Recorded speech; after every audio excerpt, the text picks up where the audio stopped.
ಲಕ್ಷಾಂತರ ವಿದ್ಯಾರ್ಥಿಗಳು ಇವತ್ತು ಪೊಲೀಸ್ ಆಗಬೇಕು ಅಂತ ಹೇಳ್ಬಿಟ್ಟು ಧಾರವಾಡ, ಬೆಂಗಳೂರು ಮತ್ತೆ ಬಿಜಾಪುರ ಇಲ್ಲೆಲ್ಲ ಮನೆ ಬಿಟ್ಟು ಹಗಲು ರಾತ್ರಿ ಕಷ್ಟಪಟ್ಟು ಓದ್ತಾ ಇರೋ ವಿದ್ಯಾರ್ಥಿಗಳಿಗೆ ಮಾಹಿತಿ ಕೊಡ್ತಾ ಇದ್ದೀನಿ. ಏನಪ್ಪಾ ಅಂದ್ರೆ ಪೊಲೀಸ್ ಡಿಪಾರ್ಟ್ಮೆಂಟ್ ಅಲ್ಲಿ ಯಾವ ನೇಮಕಾತಿ ಆಗುತ್ತೆ, ಎಷ್ಟು ನೇಮಕಾತಿ ಆಗುತ್ತೆ, ನಿಜವಾಗ್ಲೂ ಸರ್ಕಾರ ನೇಮಕಾತಿ ಮಾಡುತ್ತಾ ಇಲ್ಲ ಅನ್ನೋದು ಈ ವಿಡಿಯೋದಲ್ಲಿ ತಿಳಿಸ್ಕೊಡ್ತೀನಿ. ಯಾಕೆ ಅಂತಂದ್ರೆ ಮತ್ತೆ ಅದ್ರ ಜೊತೆಲಿ ಸಾವಿರಾರು ವಿದ್ಯಾರ್ಥಿಗಳು ಪೊಲೀಸ್ ಏಜ್ ರಿಲ್ಯಾಕ್ಸೇಷನ್ ವಯೋಮಿತಿ ಸಡಿಲಿಕೆ ಮಾಡಬೇಕು ಅಂತ ಹೇಳ್ಬಿಟ್ಟು ಭಿಕ್ಷೆ ಬೇಡ್ತಾ ಇದೀವಿ ರಾಜ್ಯ ಸರ್ಕಾರನ. ಆದರೆ ಸರ್ಕಾರ ಯಾವುದೇ ರೀತಿ ಸ್ಪಂದಿಸಿದ್ರು ಯಾವ ರೀತಿ ಸ್ಪಂದಿಸ್ತಾ ಇದ್ದಾರೆ ಅಂತ ಹೇಳ್ಬಿಟ್ಟು ಈ ವಿಡಿಯೋದಲ್ಲಿ ತಿಳಿಸ್ಕೊಡ್ತೀನಿ. ನಾವು 2 ದಿನ ಮುಂಚೆ CM ಸಿದ್ದರಾಮಯ್ಯ ಸರ್ನ ಭೇಟಿ ಮಾಡಿ ವಯೋಮಿತಿ ಜಾಸ್ತಿ ಮಾಡಿ ಮತ್ತೆ PSI 545 ಮತ್ತೆ 402 ಅವರಿಗೆ ಒಂದು ಅವಕಾಶ ಕೊಡ್ಬೇಕಂತ ಕೇಳಿದ್ವಿ. ಆದ್ಮೇಲೆ 600 ಪೋಸ್ಟ್ PSIದು ಒಂದೇ ಟೈಮ್ ಎಕ್ಸಾಮ್ಸ್ ಕಂಡಕ್ಟ್ ಮಾಡಿ ಅಂತಲೂ ನಾವು ಕೇಳ್ಕೊಂಡ್ವಿ. CM ಸಿದ್ದರಾಮಯ್ಯ ಸರ್ ನಾನು ಹೋಮ್ ಮಿನಿಸ್ಟರ್ ಸರ್ಗೆ ಹೇಳಿ ಹೋಮ್ ಮಿನಿಸ್ಟ್ರಿಗೆ ಹೇಳಿ ಅವರಿಗೆ ನಾನು ಮಾಡಿಸ್ಕೊಡ್ತೀನಿ ಅಂತ ಹೇಳಿದ್ರು. ಅದಾದ್ಮೇಲೆ ನಾವು ಹೋಮ್ ಮಿನಿಸ್ಟರ್ ಭೇಟಿ ಮಾಡೋಣ ಅಂತಂದ್ರೆ ಆಲ್ಮೋಸ್ಟ್ 3 ಡೇಸ್ ಆಯ್ತು.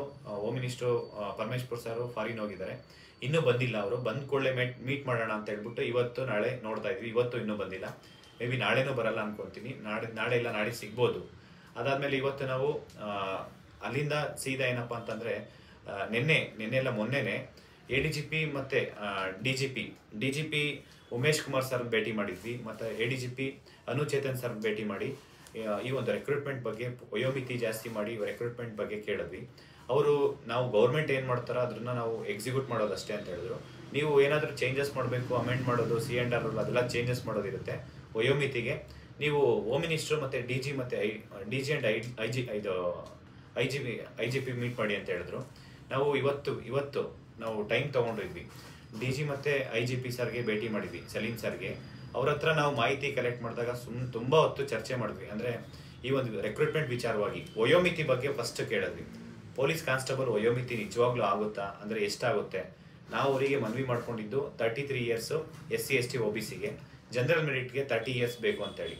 ಆದ್ರೆ ಸರ್ಕಾರ ಏನ್ ಡಿಸೈಡ್ ಮಾಡಿದೆ ಅಂದ್ರೆ ಬರೀ 27 ವರ್ಷ ಇದು ಜನರಲ್ ಮೆರಿಟ್ಗೆ, 30 ವರ್ಷ SC STಗೆ ಅಂತ ಹೇಳ್ಬಿಟ್ಟು ಮಾನ್ಯ ಮುಖ್ಯಮಂತ್ರಿ ಸಿದ್ದರಾಮಯ್ಯ ಸರ್ 3 ವರ್ಷ ಮುಂಚೆನೆ ಅಂದ್ರೆ ಕಾಯಂ ಮಾಡಬೇಕು, ಅಂದ್ರೆ ಪೊಲೀಸ್ ಕಾನ್ಸ್ಟೇಬಲ್ ವಯೋಮಿತಿ 33 SC ST OBCಗೆ ಮತ್ತೆ 30 ಇಯರ್ಸ್ ಜನರಲ್ ಮೆರಿಟ್ಗೆ ಮಾಡ್ತೀನಿ ಅಂತ ಹೇಳ್ಬಿಟ್ಟು ಭರವಸೆ ಮಾಡಿದ್ರು.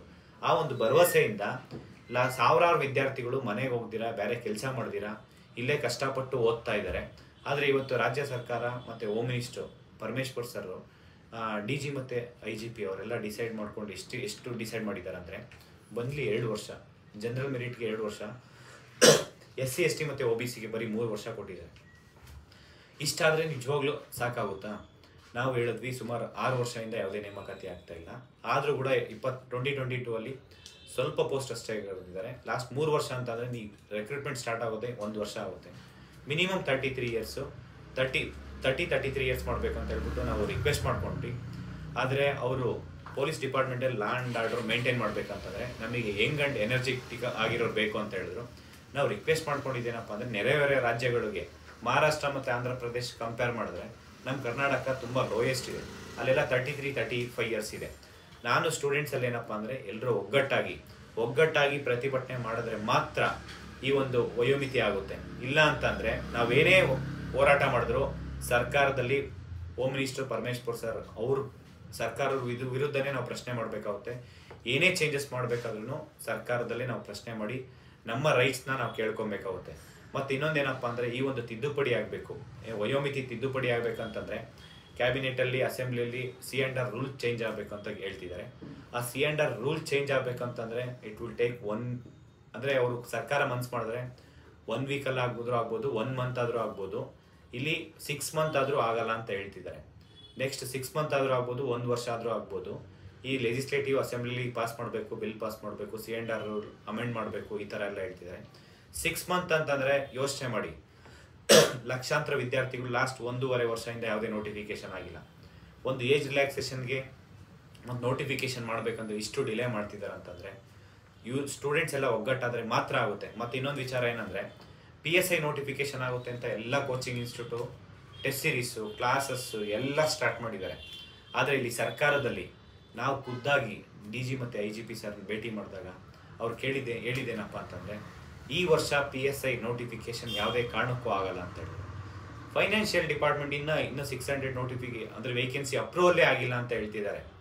ಯೋಚನೆ ಮಾಡಿ, ಈ ವರ್ಷ PSI ನೋಟಿಫಿಕೇಶನೇ ಆಗಲ್ಲ ಅಂತಂದರೆ ಲಕ್ಷಾಂತರ ವಿದ್ಯಾರ್ಥಿಗಳು PSI ಆಗಬೇಕು ಅಂತ ಹೇಳ್ಬಿಟ್ಟು ಇವತ್ತು ಮನೆ ಬಿಟ್ಟು ದಿನ ಟೆಸ್ಟ್ ಸೀರೀಸ್ ಬರೆಯೋದು ಈ ಥರ ಎಲ್ಲ ಮಾಡ್ತಿದ್ದಾರೆ. ಆದರೆ ಇಲ್ಲಿ ನೋಟಿಫಿಕೇಶನ್ಸೇ ಆಗಲಿಲ್ಲ ಅಂದರೆ ಏನು ಪ್ರಯೋಜನ ಏನು? ಅದಾದಮೇಲೆ 600 ನಾವು ಒಂದೇ ಸತಿ ನೋಟಿಫಿಕೇಶನ್ ಎಕ್ಸಾಮ್ಸ್ ಕಂಡಕ್ಟ್ ಮಾಡಿದ್ದೀವಿ, ಇನ್ನು ನೋಟಿಫಿಕೇಶನ್ಸೇ ಈ ವರ್ಷ ಆಗಲ್ಲ ಅಂದರೆ ಮತ್ತು ಒಂದೇ ಟೈಮ್ ಎಕ್ಸಾಮ್ಸ್ ಮಾಡಿ ಅಂತ ಹೇಳಿ. ಮತ್ತು ಇನ್ನೊಂದು ವಿಚಾರ ಅಂದರೆ ಎಷ್ಟು ನೋಟಿಫಿಕೇಶನ್ ಆಗುತ್ತೆ ಅಂತೇಳಿ. PC ನೋಟಿಫಿಕೇಶನ್ಸ್ ಎಷ್ಟಾಗುತ್ತೆ? ಪೊಲೀಸ್ ಡಿಪಾರ್ಟ್ಮೆಂಟಲ್ಲಿ ಏನೂ ಅಲ್ಲ, ಒಂದು 10,000 20,000 ವೇಕೆನ್ಸಿ ಒಂದೇ ಸತಿ ಫಿಲ್ ಆಗುತ್ತೆ ಅಂತ ಎಕ್ಸ್ಪೆಕ್ಟ್ ಮಾಡಿದ್ವಿ. ಆದರೆ ಈ ವರ್ಷ ಯಾವ ನೋಟಿಫಿಕೇಶನ್ಸ್ ಅಂದರೆ ಯಾವ ವೇಕೆನ್ಸಿಗೂ ಫೈನಾನ್ಷಿಯಲ್ ಡಿಪಾರ್ಟ್ಮೆಂಟಿಂದ ಅಪ್ರೂವಲ್ಲೇ ಆಗಿಲ್ಲ. ಲಾಸ್ಟ್ ವರ್ಷ ಏನು 2-3 ಸಾವಿರ ವೇಕೆನ್ಸಿಗೆ ಅಪ್ರೂವಲ್ ಆಗಿದೆ, ಅದು HK ಆಗೋದು. ಇನ್ನೊಂದು ಡಿಸ್ಟಿಕ್ ವೈಸ್ ಮಾಡ್ತೀನಿ ಅಂತ ಹೇಳ್ತಿದ್ದಾರೆ. ಆ ಒಂದಷ್ಟೇ ಫ್ಯೂ ಪೋಸ್ಟು, ಒಂದು 2-3 ಸಾವಿರ ಪೋಸ್ಟು ನೋಟಿಫಿಕೇಶನ್ಸ್ ಆಗಿ ಎಕ್ಸಾಮ್ಸ್ ಕಂಡಕ್ಟ್ ಮಾಡ್ತೀನಿ ಅಂತ ಹೇಳ್ತಾ ಇರೋದಷ್ಟೇ. ಬೇರೆ ಯಾವುದು PEC PSI ಹೊಸ ನೋಟಿಫಿಕೇಶನ್ಸ್ ಯಾವುದೂ ಆಗಲ್ಲಂತೆ ಈ ವರ್ಷ. ಎಲ್ಲ ನೋಟಿಫಿಕೇಶನ್ಸ್ ಆಗಬೇಕಂತಂದರೆ ದೊಡ್ಡ ಮಟ್ಟಕ್ಕೆ ಹೋರಾಟ ಆಗಬೇಕು. ಸರ್ಕಾರದ ವಿರುದ್ಧ ನೋಟಿಫಿಕೇಶನ್ ಮಾಡಿ ಅಂತ ಹೇಳ್ಬಿಟ್ಟು ಧಾರವಾಡದಲ್ಲಿ ಒಂದು ಬೃಹತ್ ಪ್ರತಿಭಟನೆ ಮಾಡ್ತಿದ್ವಿ. ಎಲ್ಲರೂ ಭಾಗವಹಿಸಬೇಕು. ಇವತ್ತು ನೀವು ಲೈಬ್ರರಿಲಿ ಕೂತ್ಕೊಂಡು ನೆಮ್ಮದಿ ಓದಬೇಕಂತಂದರೆ ಫಸ್ಟ್ ನೋಟಿಫಿಕೇಶನ್ ಆಗಬೇಕು. ನೀವು ಕೋಚಿಂಗ್ ಇನ್ಸ್ಟಿಟ್ಯೂಟ್ಗೆ ನಾನು ಮನವಿ ಮಾಡ್ಕೊಳೋದೇನಪ್ಪ ಅಂತಂದರೆ ನಿಮ್ಮಲ್ಲಿ ಕ್ಲಾಸ್ ನಡಿಬೇಕು, ನಿಮ್ಮಲ್ಲಿ ಸ್ಟೂಡೆಂಟ್ಸ್ ಬರಬೇಕು. ಇಲ್ಲ ಸ್ಟೂಡೆಂಟ್ಸ್ ಪರವಾಗಿ ನಿಜವಾಗ್ಲೂ ಕಾಳಜಿ ಇತ್ತಂತಂದರೆ ಹೋರಾಟಕ್ಕೆ ಬೆಂಬಲ ಕೊಟ್ಟು ನೀವು ಖುದ್ದಾಗಿ ಬನ್ನಿ. ನೀವು ಮುಂದೆ ನಿಂತ್ಕೊಳ್ಳಿ ಹೋರಾಟ ಮಾಡ್ಬೇಕಂತಂದರೆ. ಇವತ್ತು ಹೋರಾಟ ಮಾಡಿಲ್ಲ ಅಂತಂದರೆ ಯಾವುದೇ ನೇಮಕಾತಿ ಆಗಲ್ಲ. ಯಾಕೆಂದರೆ ಈ ಹೋರಾಟ ಮಾಡಿಲ್ಲ ಅಂದರೆ ಇನ್ನೂ ವರ್ಷ ಆದರೂ ಆಗ್ಬೋದು. ರೋಸ್ಟರ್ ರೆಡಿ ಆಗಬೇಕು, ನೇಮಕಾತಿ ಆಗಬೇಕು, ಒಳ ಮೀಸಲಾತಿ, ಒಂದ್ರ ಮೇಲೆ ಒಂದು ಸಮಸ್ಯೆ ನೀವೇ ನೋಡ್ತಾ ಇದ್ದೀರಾ. ಆದರೆ ನೀವೆಲ್ಲ ಒಗ್ಗಟ್ಟಾದರೆ ಮಾತ್ರ ವಿದ್ಯಾರ್ಥಿಗಳಿಗೆ ನ್ಯಾಯ ಕೊಡೋಕ್ಕಾಗುತ್ತೆ. ಸ್ಟೂಡೆಂಟ್ಸ್ ಅಲ್ಲೂ ಅಷ್ಟೇ. ನೀವು ಒಂದು ದಿನ ಎಲ್ಲರೂ ನಾವು ಧಾರವಾಡದಲ್ಲಿ ಪರ್ಮಿಷನ್ ತಗೊಂಡು ದೊಡ್ಡ ಮಟ್ಟಕ್ಕೆ ಒಂದು ಹೋರಾಟ ಮಾಡ್ಬೇಕಂತ ಅನ್ಕೊಂಡಿದೀವಿ. ಎಲ್ಲರೂ ಒಗ್ಗಟ್ಟಾಗಬೇಕು. PC ವಯೋಮಿತಿ ಇರ್ಬೋದು, ನೇಮಕಾತಿ ಪ್ರಾರಂಭ ಮಾಡಬೇಕು ಅಂದರೆ ಅತಿ ಶೀಘ್ರದಲ್ಲೆಲ್ಲ ಕೂಡಲೇ ಆಗಬೇಕು. ವಿತಿನ್ 15 days 1 month ನೋಟಿಫಿಕೇಶನ್ ಆಗಬೇಕು ಅಂತಂದರೆ ಎಲ್ಲರೂ ಒಗ್ಗಟ್ಟಾದರೆ ಮಾತ್ರ ಆಗುತ್ತೆ.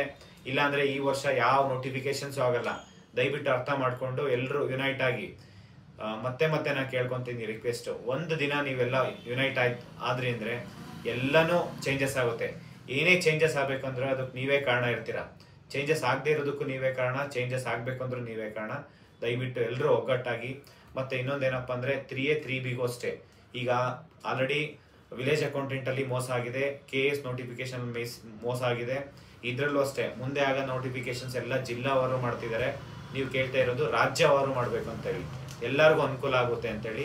ನೀವು ಅಷ್ಟೇ ಹೇಳ್ತಾ ಇದೀನಿ, ನೋಟಿಫಿಕೇಶನ್ ಆಗೋಕ್ಕೆ ಮುಂಚೆ ಏನಾದರೂ ಚೇಂಜಸ್ ಆಗಬೇಕು ಅಂದರೆ ಆಗುತ್ತೆ. ಇಲ್ಲಾಂದರೆ ನೋಟಿಫಿಕೇಶನ್ ಒಂದ್ಸತಿ ಆದಮೇಲೆ ಸ್ಟೂಡೆಂಟ್ಸ್ಗೆ ಇಲ್ಲಿ ಕಷ್ಟ ಆಗೋದು. ಯಾಕೆಂದರೆ ಕೋರ್ಟು ಕಚೇರಿ ಅಂತ ಹೋಗಿ ಮತ್ತೆ ಸ್ಟೂಡೆಂಟ್ ಸೆಲೆಕ್ಟ್ ಆಗಿರೋರಿಗೆ ತುಂಬ ತೊಂದರೆ ಆಗುತ್ತೆ.